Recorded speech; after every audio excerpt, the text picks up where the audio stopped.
오늘은 유다서를 생각을 해보겠습니다. 이것도 한 장입니다. 한 장. 꼭 좀 읽어보시기 바랍니다. 이 유다서는 예수님의 동생 유다죠. 이 유다가 AD 70년에서 80년 사이에 기록을 했습니다. 주제가 뭐냐? 지금도 마찬가지입니다만 그때 당시에 교회가 많은 어려움을 겪었는데요. 그 살며시 교회에 파고 들어온 이 이단들이 교회를 굉장히 어지럽히고요. 또 사단은 심부름하는 사람들이 굉장히 그 성도들을 영적으로 혼란에 빠뜨렸거든요. 그래서 그들에게 속지 말라고 지금 당부하고 있는 그런 내용입니다. 마지막 때가 되면 될수록, 여러분 마지막 때란 말이 무슨 말입니까? 예수님의 재림이 가까우면 가까울수록 사단은 더 발악을 하겠죠. 그럴수록 교회에 많은 문제들이 발생할 수 있습니다. 어떤 상황에서도 오늘 유다가 부탁했던 대로 우리가 그렇게만 할 수 있다면 우리는 속지 않고 승리할 수 있는 줄로 믿습니다. 여기 18절 19절에 보니까요. 마지막 때가 되면 뭐라고 얘기했습니까? 여기 18절에 보니까 경건하지 않은 정욕대로 행하게 된다. 이제 정욕대로 경건하지 않은 삶을 살게 되는 거죠. 그러면서 오히려 경건하게 살려고 하는 사람을 바보 취급하고 무시를 하고 조롱을 하게 된다는 거죠. 뭔가 하나님 말씀대로 살려고 하는 사람, 어리석게 생각을 한다는 거죠.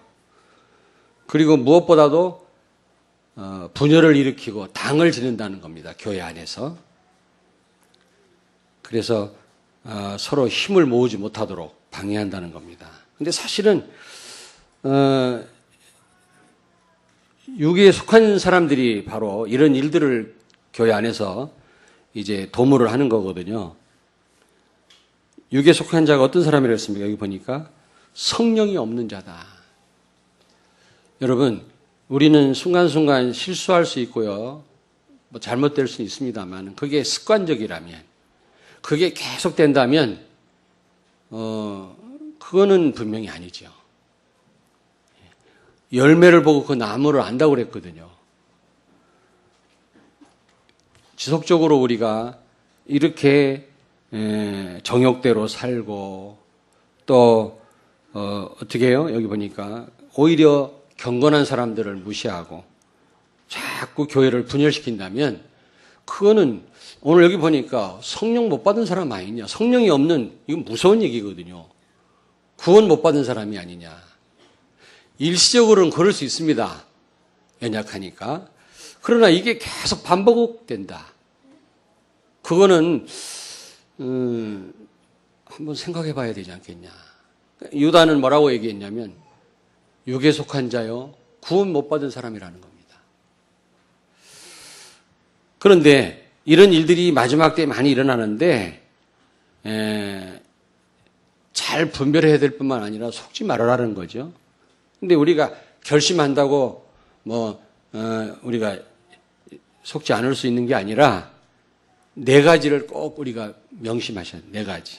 그게 뭡니까? 여기 보니까 첫째로 20절에 보니까 믿음 위에 자신을 세우라 그랬거든요.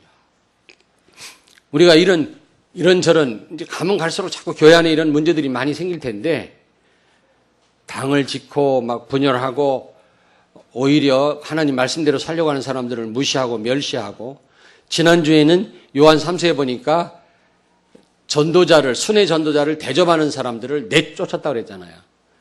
핍박하는 자들이. 그때 당시 그런 일들이 벌어졌는데 오늘날도 마찬가지예요. 가면 갈수록 아마 더하면 더했지 못하지는 않을 겁니다. 그럴수록 믿음 위에 우리 자신들을 세워야 될 줄로 믿습니다. 믿음을 세운다는 무슨 말입니까? 여기서 예수 그리스도를 가리킵니다. 여기서 믿음이란 말은. 예수 그리스도로 우리가 무장해야 된다는 말이죠. 예수 그리스도 언약을 굳게 붙잡고 놓치지 말아야 된단 말입니다. 고린도전서 3장 11절에 보니까 터 위에 예수 그리스도가 터라는 겁니다. 터 위에 제대로 우리 신앙을 세우지 않으면 위기 오고 문제 오면 완전히 그냥 실패할 수밖에 없고 무너질 수밖에 없다는 거죠. 여러분 기초공사를 바로 안 하면 평상시는 모르는데 반드시 이게 비가 온다든지 무슨 그러면 이게 이제 그때는 드러나죠. 마찬가지 우리 신앙생활도 마찬가지라는 거예요. 그리스도 위에 단단히 우리 세워야 된다는 겁니다. 마태복음 16장 16절에 예수님은 누구십니까? 그리스도이십니다. 모든 문제 해결자죠.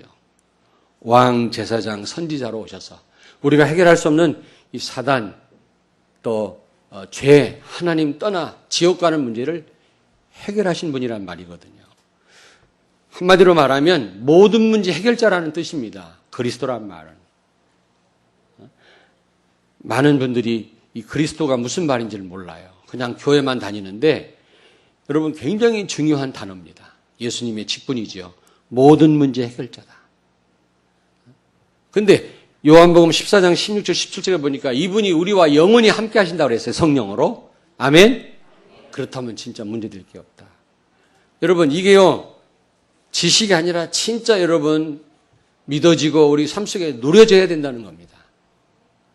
어제 키르기스탄으로 유학 간 우리 정균택이라고 여러분 아시는지 모르겠어요. 그 형제 현대인가 어디 취직했다고 6, 7년 만에 돌아와가지고 어제 식사자로 저녁에 식사했거든요.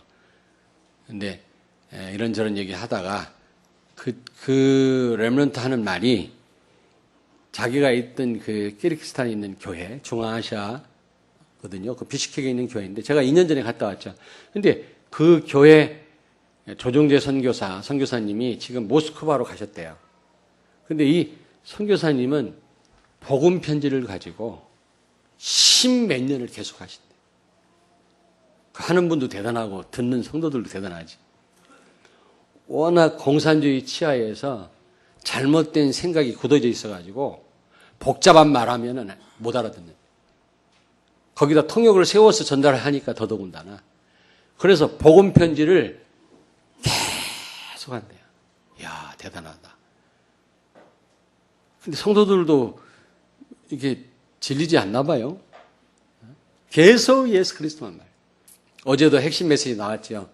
영적으로 시달리는 분들은 복잡한 말을 못 듣는다. 나중에 보따리 싼다고 그러잖아요. 오직 예수만 말해야 된다고 그러시잖아요. 어제 목사님들이 뭘 모르신다고 그러는데 그래서 나도 복음 편지를 할까 계속 앞으로 복음 편지 마냥 10번째 만남했다가 또 돌아왔다 또 하고 또 하고 또 하고 또 할까. 사실은 그리스도면 단데요. 성경 66권이 전부 예수님 얘기인데요. 이런 부분을 우리 속에 각인시키기 위해서 성경을 이렇게 많이 기록했을 뿐이지 성경은 한마디로 예수는 그리스도다. 그런 내용이거든요. 아멘. 그분이 성령으로 우리와 함께 계시다. 이게 사실로 믿어진다면 이래도 괜찮고 저래도 괜찮은데요. 이게요. 머리로만 알지 잘 안 되는 것 같아요. 요한복음 14장 14절에 내 이름으로 무엇이든지 내게 구하면 내가 행하리라. 요한복음 16장 24절에 이제부터 내 이름으로 구하라. 내가 시행하리니 너희의 기쁨이 충만하리라. 모든 문제 해결하신 그리스도 이름으로 기도하면 무엇이든지 기도하면 내가 이루리라 말씀하고 계십니다. 그리스도의 이름으로 기도하시는 여러분 되길 바랍니다. 안 되는 게 없다는 겁니다. 이게 정말로 되어진다면 어떤 문제가 와도 어떤 시험이 와도 흔들릴 이유가 없죠. 섭섭한 것도 없어지고요. 두려움도 사라지고요.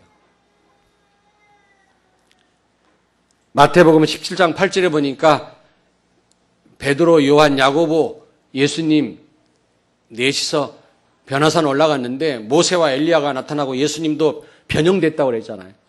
근데 나중에 엘리야와 모세 사라지고 예수님만 남았다고 그랬죠. 여러분, 구약의 성취자 예수 그리스도. 모세 필요 없고 엘리야 필요 없어요. 오직 예수. 예수 안에 다 있는 줄로 믿습니다. 골로새서 2장 2절 3절 예수 안에 모든 부하와 모든 축복이 다 들어있느니라. 여러분 안에 계신 예수 안에 다 있는 줄로 믿습니다. 그래서 그거 생각할 때마다 웃음이 씩 나와야 돼요.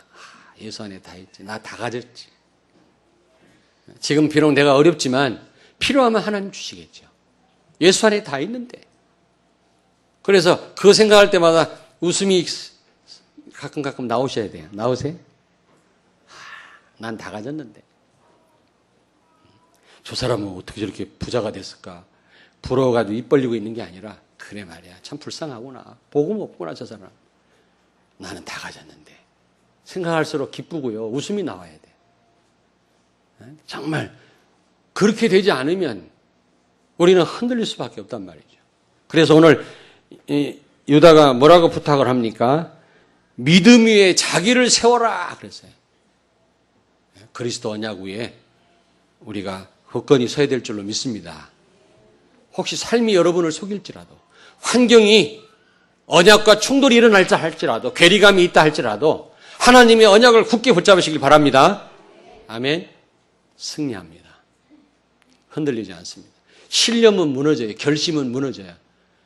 그러나 언약 붙잡은 사람은 흔들리지 않습니다. 그리고 두 번째입니다. 20절에 보니까 성령으로 기도하며 그랬죠. 왜 성령으로 기도하라고 했을까? 여러분 에베소 6장 18절에도 성령 안에서 무시로 기도해라 그랬거든요.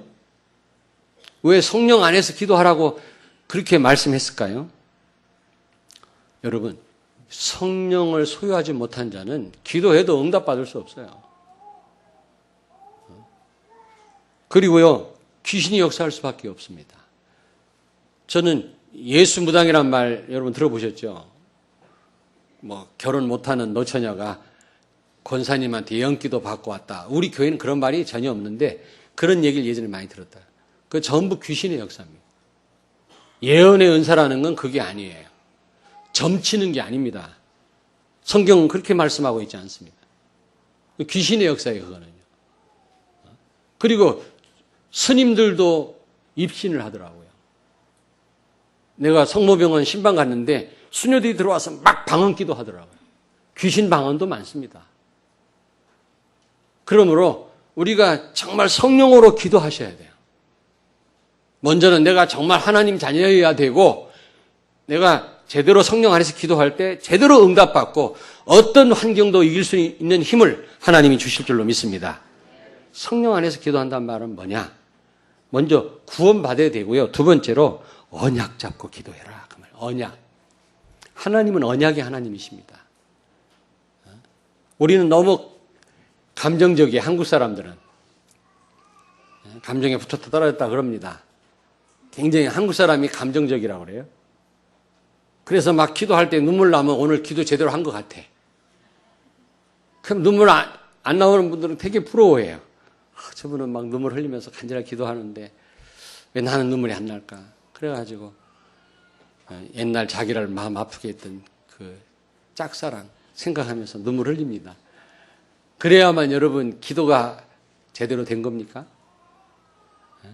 아니면 산기도 가야만 기도가 제대로 되나요? 네덜란드에는 산도 없어요, 여러분. 우리 이동찬 전사님 그 아버님 목회하는 휴스턴에는 산도 없습니다. 가보니까 완전 평지지. 그 산 없는 사람들은 산이 없는 동네는 기도 응답 못 받겠네. 열심히 해야 되고 간절히 해야 되지만 금식도 필요하지만 그게 중요한 게 아니야. 언약 제대로 붙잡아야 돼. 하나님은 언약을 통해서만 역사하시고 성령은 언약을 이루시는 가운데 역사하시는 하나님이신 줄로 믿습니다. 언약이 없으면 성령은 역사하시지 않습니다. 이 그리스도라고 하는 중요한 언약들, 세계복음의 언약들, 중요한 언약을 붙잡고 여러분이 기도하실 때 성령은 역사하시게 돼 있어요. 그래서 성령으로 기도하란 말은 언약 제대로 붙잡고 기도해라. 요한복음 15장 7절에 너희가 내 안에 거하고 내 말이 너희 안에 거하면 무엇이든지 구하라. 그러면 내가 이루리라 그랬거든요. 너희가 내 안에 거하는 말이 무슨 말이죠? 하나님 자녀이어야 되고 내 말이 너희 안에 가면 무슨 말입니까? 언약 제대로 붙잡고 무엇인지 기도하면 하나님 응답하신다는 거예요. 그러면 간절히 열심히 기도할 필요 없냐? 그 말은 아니에요. 우리가 언약 붙잡았으면 간절히 기도해요. 통성으로 기도할 땐 뜨겁게 기도해요. 언약 붙잡았으면. 네? 그리고 새벽 기도 우리가 언약 붙잡아서 나와서 기도한다면 큰 역사가 일어납니다. 제가 볼 때 그 신앙의 어떤 기준, 절대적인 기준은 아니지만 새벽 기도가 아니겠냐. 왜냐하면 많은 것을 희생해야 돼요. 쉽지 않거든요, 그게. 그 새벽 기도를 보면은 대강 알아요. 100% 맞는 건 아니죠. 여러 가지 또 뭐 상황이 있겠죠. 여러 가지. 그러나 새벽 기도를 한다라는 거는 많은 거기에 포함되어 있거든요. 그런 게. 그런데 우리가 이제 언약 잡으니까 새벽 기도 한다면 더 큰 역사 일어나고 산 기도 한다면 더 큰 역사 일어나고. 근데 언약 없이는요. 아무리 새벽 기도 해도 소용없다 그 말. 여기서 성령으로 기도하라는 말은 언약 제대로 붙잡고 기도해라. 그리고 에베소 2장 18절에 보니까 우리 둘이 한 성령 안에서 아버지께 나아감을 얻게 하려 하심이니라 그랬거든요. 한 성령 안에서 우리가 하나가 되어야 된다는 겁니다. 에베소 4장 3절에 보니까 평안에 매는 줄로 성령이 하나가 되게 하신 것을 힘써 지켜라 그랬거든요. 성령은 하나가 되게 하신다는 거 그랬어요. 다시 말하면 어떻게 기도를 해요? 언약 잡고 기도하되 하나가 돼서 원리스가 돼야 된단 말입니다. 하나가 돼야 돼. 그럼 기적이 일어나요. 정말로. 옆에 있는 분한테 축복하세요. 하나가 되십시다. 하나가 돼야 돼. 하나가 돼야 이런 진짜 성령의 역사가 일어나게 되어 있습니다. 애굽왕 바로가 언제 꼼짝 못했습니까? 하나가 돼서 문설주에 피 발랐을 때 피가 뭡니까? 그리스도 언약 아닙니까? 이 언약 붙잡고 기도했을 때 사단을 상징하는 바로가 손들었잖아요. 기적이 일어났습니다. 여리고성이 언제 무너졌어요? 하나가 돼서 소리 지를 때 여리고성이 바깥으로 무너지면 이스라엘 백성들이 다칠 때인데 안으로 무너져가지고 그 안에 있는 사람 다 죽었잖아요. 여러분 하나가 되어서 기도해라 그 말입니다. 아멘. 예, 우리 성도님들은 하나가 돼서 아무리 바른 말도 하나가 되게 하는 믿음 떨어지게 하는 것은 하나님이 원하시지 않는 겁니다. 자 그리고요 이제 뭐라고 말씀합니까? 세 번째로 여기 21절에 보니까 하나님의 사랑 안에서 자신을 지키며 그랬어요. 하나님의 사랑 안에서 여러분 자신들을 지키기를 바랍니다. 이게 무슨 말입니까? 21절에 그랬는데 요한복음 15장 9절을 찾아보겠습니다. 요한복음 15장 9절. 요한복음 15장 9절 같이 읽겠습니다. 174페이지. 아버지께서 나를 사랑하신 것 같이 나도 너희를 사랑하였으니 나의 사랑 안에 거하라. 하나님이 예수님을 사랑한 것처럼 예수님이 우리를 사랑하신다는 거예요. 그러므로 이 사랑 아래 거하라는 겁니다. 이게요 굉장히 큰 깊은 의미가 있어요. 이게 무슨 말입니까? 여러분 십자가의 사랑 아십니까? 여러분과 나는 십자가의 사랑을 받았어요. 유대인들에게는 십자가가 꺼리끼는 것이요. 왜냐하면 유대인들이 막 로마로부터 독립하려고 독립운동 벌이잖아요. 그러면 십자가에 다 처형시켰어요. 일제시대 때 왜 막 독립운동하는 사람들 막 잡아다 죽이고 감옥 갇히고 그랬잖아요. 그런 식으로. 그러니까 아주 십자가 보면요 유대인들은요 막 섬찟해요. 헬라인들에게는 미련하게 보였어요. 헬라인들은 논리적이고 합리적, 철학을 좋아하는 사람들 아닙니까? 무슨 십자가 저기에서 무슨 구원이 일어나 우습게 하는 논리적이 합리적인. 그러나 하나님을 믿는 여러분과 나에게는 하나님의 능력이 됨이니라. 왜요? 십자가에서 구원이 일어났잖아요. 모든 저주가 해결됐잖아요. 모든 문제가 끝났잖아요. 다 이루었다 그랬잖아요. 아멘. 그러므로 십자가는 능력인 줄로 믿습니다. 그 사랑을 우리가 받았단 말이에요. 아까도 말씀드렸습니다마는 이 세상을 지배하는 법칙이 뭐예요? 인과율의 법칙이에요. 인과율의 법칙. 세상 풍속은 사주팔자 운명이지만 인과율의 법칙이 우리를 주장하잖아요. 그게 뭐냐면 원인 없이는 결과가 없다라는 겁니다. 이거를 되돌려 놓을 수 있는 이론은 없어요. 반드시 원인이 있어야만 결과가 생겨요. 근데 십자가에서 우리가 한 것도 없는데 우리의 구원이 일어났거든요. 모든 문제 끝났거든요. 이게 얼마나 능력입니까? 아니 우리가 투자를 했어야 뭔가 결과를 기대할 수가 있잖아요. 투자도 안 했는데 결과를 기대한단 말이에요. 이거는 말도 안 되잖아요. 혹시 복권을 사야지. 몇 푼 주고 사야지. 뭐 나중에 당첨이 되든지 말든지. 사지도 않았는데 우리가 돈을 탈 수가 있습니까? 마찬가지입니다. 뭐든지 원인을 제공해야만 결과가 주어진다는 겁니다. 그게 인과율의 법칙인데 십자가에서는 그게 무시된 거 있죠. 우리가 한 것도 없는데 우리의 모든 문제가 끝장난 거예요. 아멘? 이걸 아는 십자가에서 아는 우리 성도들에게는 십자가는 하나님의 능력이 됨이니라. 아멘? 여러분들이 이런 사랑을 받아서 십자가의 사랑은 무조건적인 사랑이에요. 우리가 잘나서가 아닙니다. 훌륭해서가 아니에요. 무슨 조건이 있어서가 아니죠. 로마서 5장 8절에 보니까 우리가 아직 죄인 되었을 때 그리스도께서 십자가의 죽으심으로 우리를 향한 하나님의 사랑을 확증하셨느니라. 의인을 위해서 죽는 사람은 있지만 간혹, 그러나 죄인을 위해서 죽는 사람이 어디 있겠냐? 죄인된 우리를 위해서 주님 죽으심으로 우리들에 대한 사랑을 확증하시지 않았냐? 바울은 우리에게 말씀하고 있습니다. 그렇습니다. 저주받아 마땅을 우리가 그리스도로 말미암아 십자가로 말미암아 우리가 구원받았어요. 생각할 때마다 얼마나 감사해요. 저희 어머님은 양로원 운영을 한 50년 하다 돌아가셨는데 이서자 권사입니다. 대전 시내가 다 알죠. 근데 저희 어머님은 예수를 믿은 거예요. 예수를 믿었는데 그때 당시 무슨 보통 학교인가 나밖에 안 나왔어요. 학력도 없어요. 근데 내가 뭐를 할 것인가? 가만히 생각하니까 저희 외할아버지가 연세가 많아가지고 저희 어머님을 낳았대요.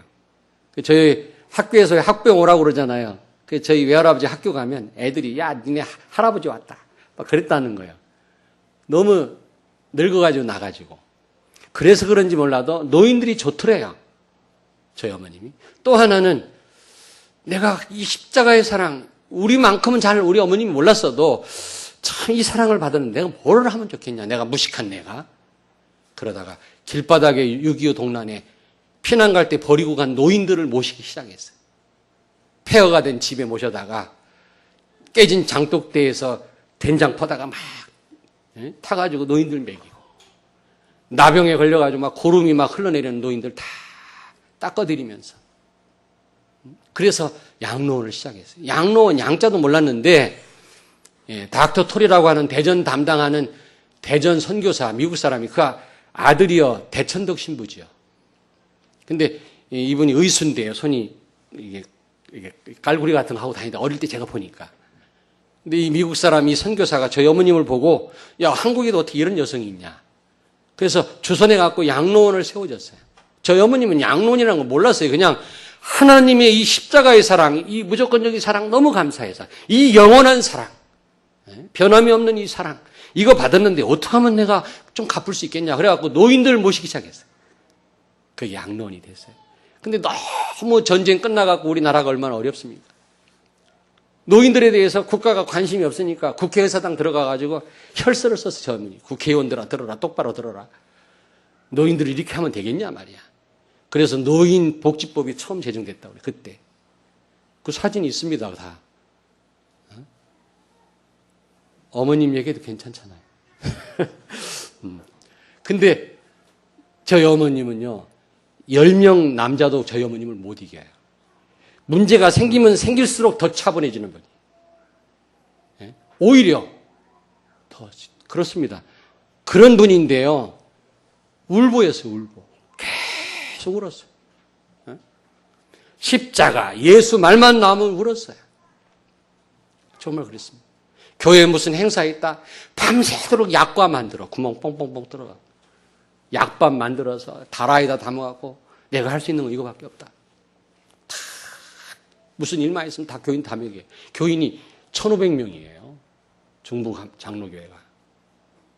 하여튼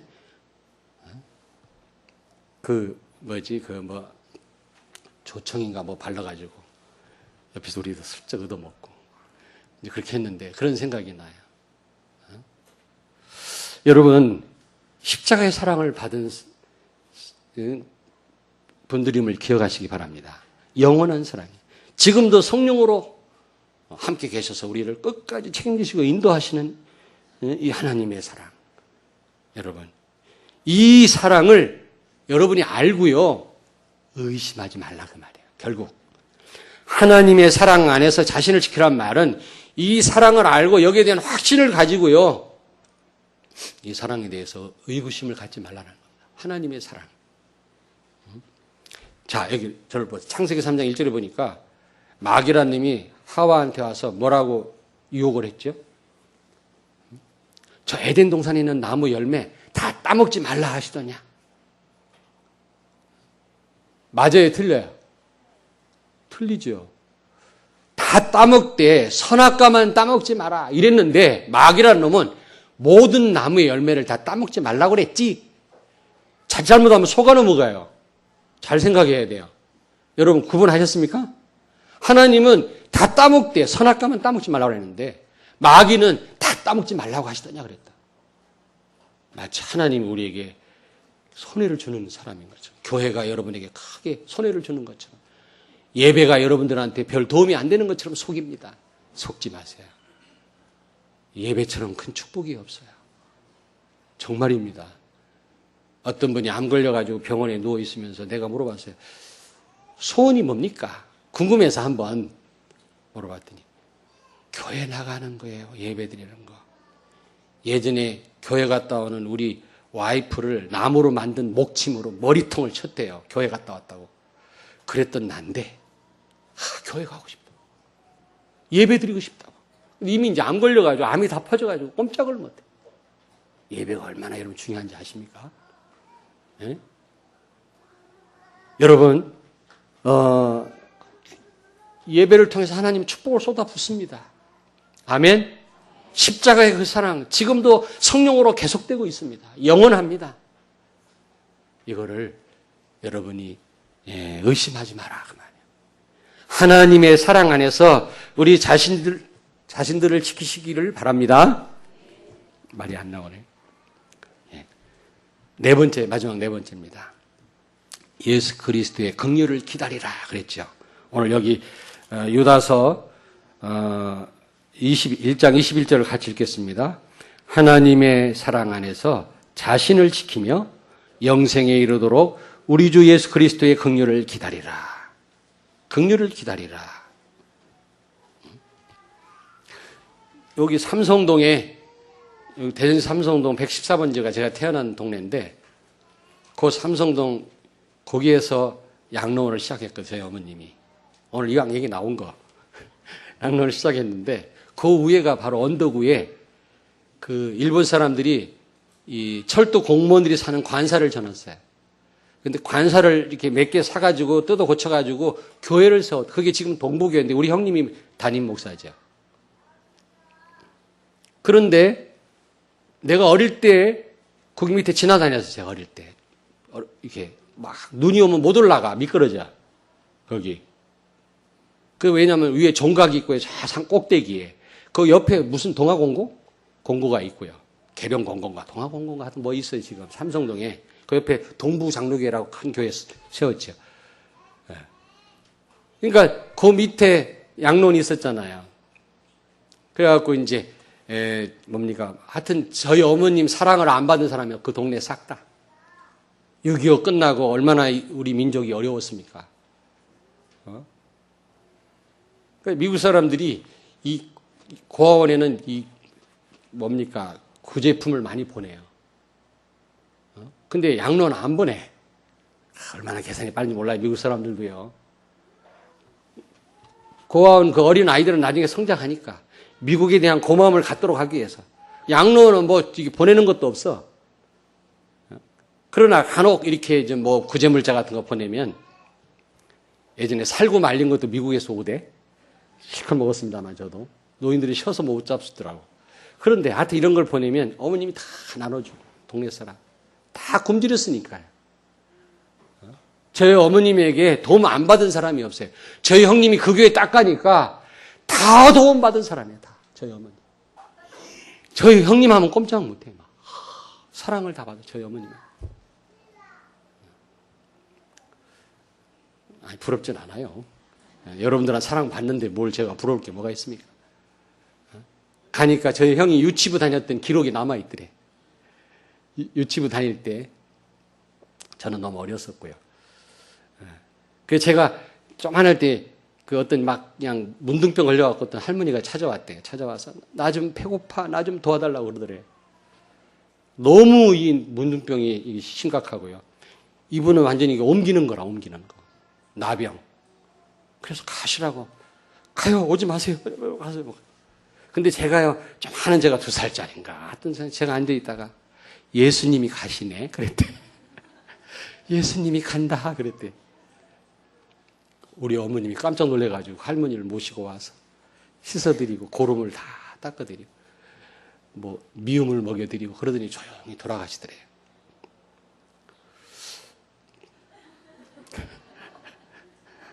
이거는 참고로 말씀드린 겁니다.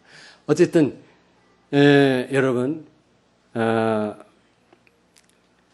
뭘 말씀드리려고 제가 그랬는지 우리가 다 하나님의 긍휼하심을 입은 자들이거든요. 하나님이 우리를 불쌍히 여기지 않았다면 살아남을 자가 없다. 시편 119편 77절을 빨리 펴니다. 시편 119편. 시편 119편.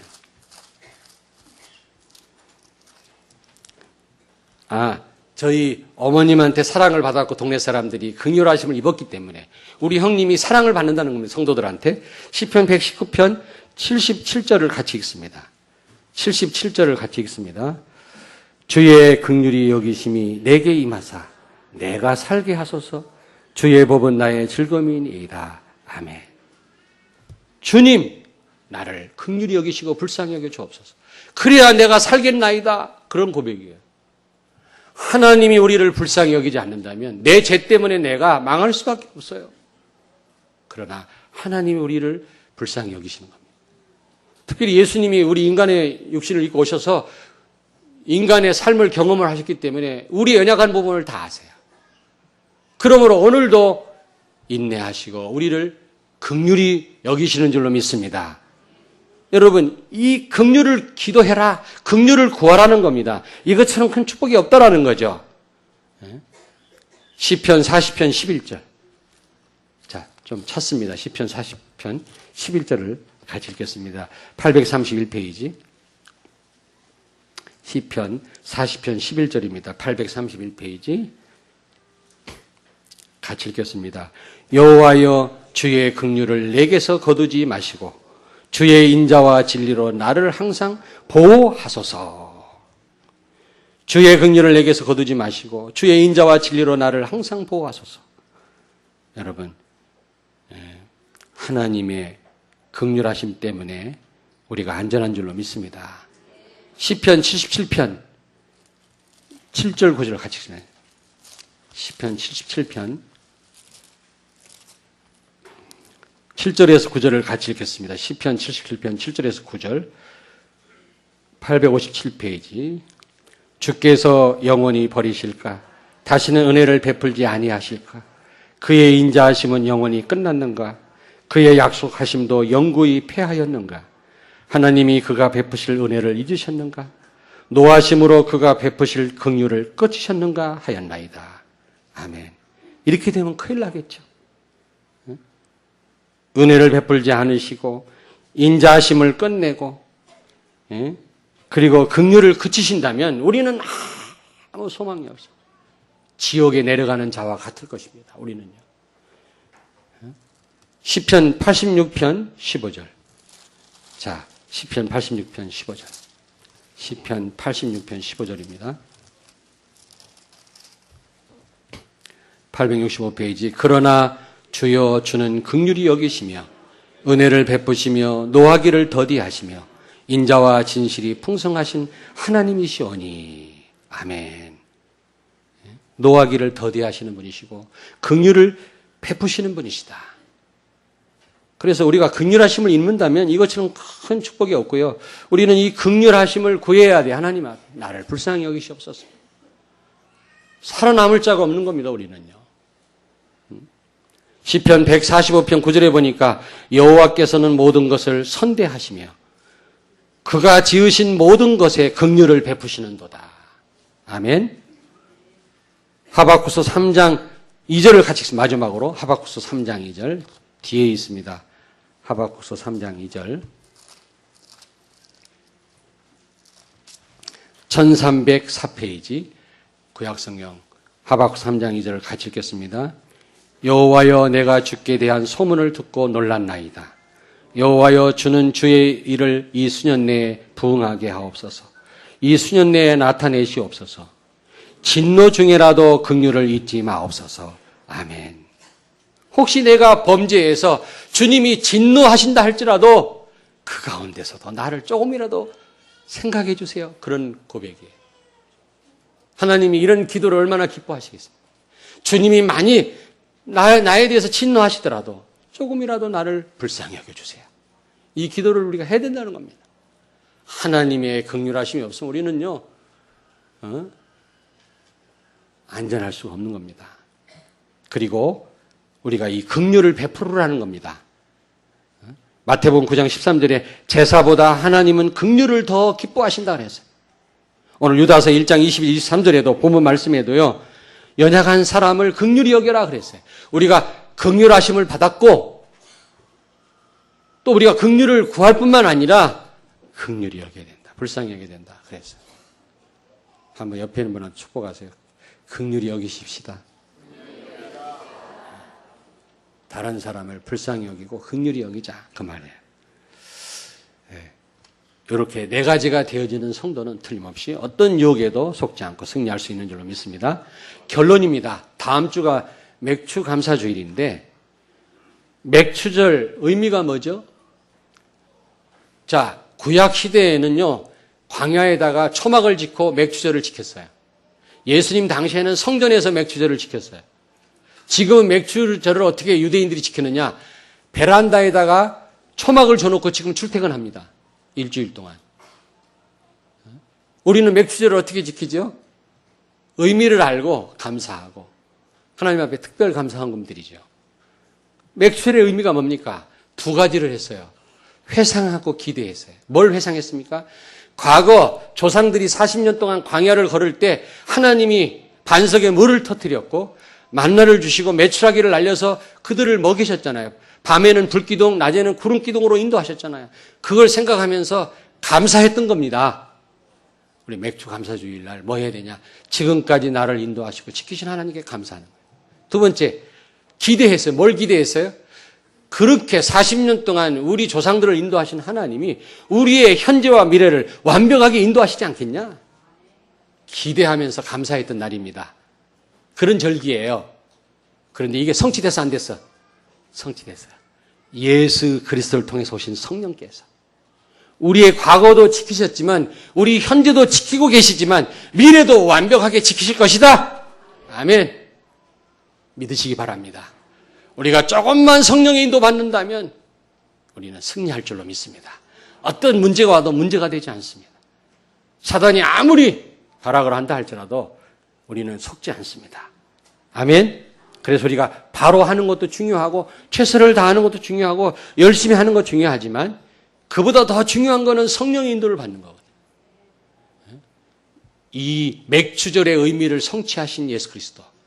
여기서 인도거든요. 맥추절은 인도하신 거. 다시 말하면 예수 그리스도를 통해서 오신 성령을 지금 기대했던 겁니다. 그런데 예수님을 통해 성령이 오셨잖아요. 구약에는 성령이 왔다 갔다 했어요. 들어왔다 나갔다 해서 불완전했거든요. 완벽한 성령이 지금 내 안에 들어와 영원히 나와 함께 계시면 우리를 인도하고 계시거든요. 그러므로 이제 여러분 맥주 감사주일 감사하시고 오늘 아까 네 가지와 함께 여러분이 성령의 인도를 잘 받으신다면 어떤 가운데서도 승리할 줄로 믿습니다. 기도하겠습니다. 하나님 감사합니다. 오늘 귀한 말씀을 주신 것을 감사합니다. 믿음 위에 우리 자신들을 세우며 성령으로 기도하며 하나님의 사랑 안에서 나 자신을 지키며 우리 주 예수 그리스도의 긍휼을 구하며 긍휼을 베푸는 삶이 되게 하셔서 어떤 마귀의 속임수에 속지 않게 하시고 승리하는 저희들 되게 해 주시옵소서. 예수님 거룩하신 이름으로 기도하옵나이다. 아멘.